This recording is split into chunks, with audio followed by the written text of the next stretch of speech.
Great. Okay. I'm having a conversation with Ellie about work we did with our Dropship accrual capability.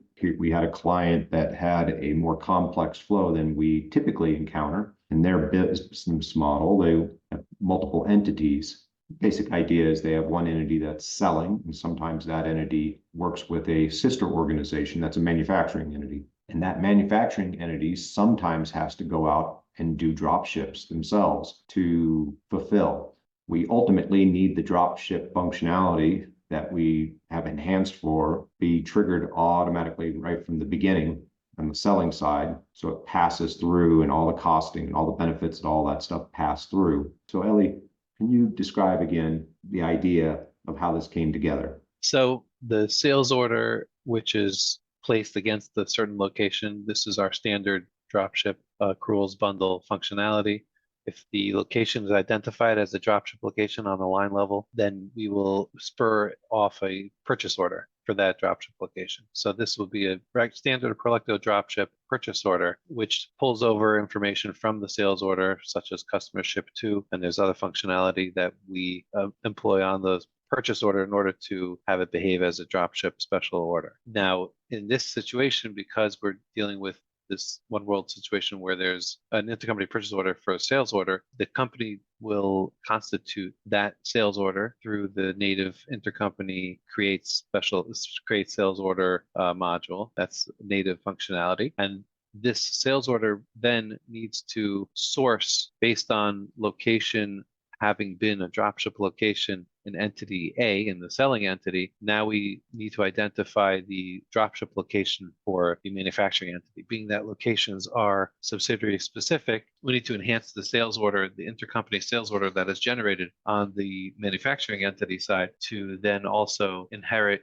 a dropship location onto the lines of that order. That's the first piece that we have right here, highlighted in purple. Once that sales order is created, we then can trigger our custom Prolecto dropship accruals bundle functionality, which will create the special order PO with, again, the customer ship to address sourcing onto that purchase order and the location as well, syncing between the sales order and the special order purchase order on the manufacturing entity side. This special order is then processed again through other entities or however it might be processed.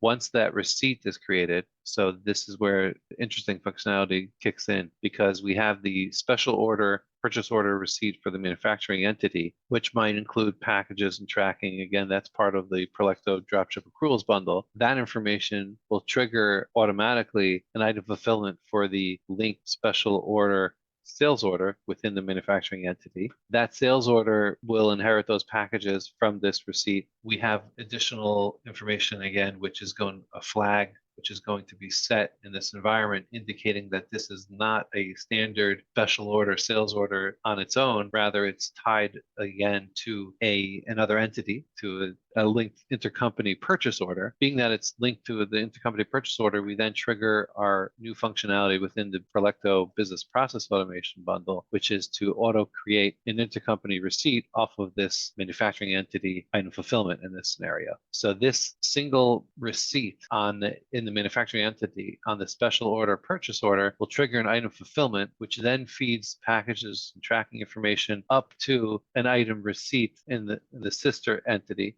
right, which was linked through this intercompany sales order to an intercompany purchase order. This intercompany purchase order item receipt inherits those packages that were on the manufacturing entity receipt, which came through the fulfillment to this selling entity item receipt. The packages and tracking and other information then triggers through standard Prolecto dropship rules bundle functionality and item fulfillment on the related special order sales order. And we end up with a single receipt, multiple transactions occurring with packages being synced all the way back up to the original selling entity sales order item fulfillment. Got it. Okay. So one way of actually thinking about this, we're actually using our dropship accrual capability twice. Correct. So first time we're doing it is in the selling entity, and that could be a normal configuration. But what's unique about that is the fact that we're selecting the intercompany vendor, which then triggers NetSuite native stuff. And so we now are going to the other side. And as we get to the other side, we need to do dropship work. Then, of course, we deliver on that, we want it to go all the way to origin, to the selling entity, and chain that all together as well. So Right. the power of that was the innovation of the fact that we had the basic capability for a single entity, but now we could demonstrate that we can chain flows together through multiple entities through this. And of course, the costing and the packaging information all flows through, and they get the kind of benefits that the accrual helps.